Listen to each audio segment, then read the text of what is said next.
ఎవరి అబ్బాయి 10వ తరగతి రిజల్ట్స్ వచ్చినాయి అట కదా, పాస్ అయ్యావా లేదా అంటే ఈడంటాడంట, మన ప్రెసిడెంట్ గారు అమ్మాయి కూడా తప్పింది, మీకు తెలీదా? నీ సంగతి చెప్పరా? అయ్యో మన హెడ్ మాస్టర్ గారు అబ్బాయి కూడా తప్పాడు.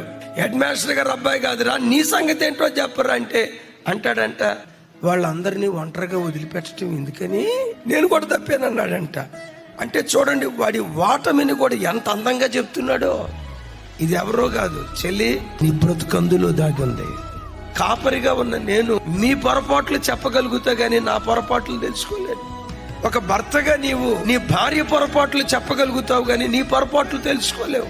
ఏ మనుషుడైనా ఎదుటివాని పొరపాట్లు చెప్పగలుగుతాడు. తన బుద్ధిహీనతను దేవుని సన్నిధిలో తెలుసుకొని ఒప్పుకొని పశ్చాత్తాపడి విడిచిపెట్టగలిగిన ప్రజలు ఎంతమంది ఎవరైనా ఉంటే వాళ్ళను ఓడిన చోటే దేవుడు గెలిపించడం ప్రారంభిస్తాడు.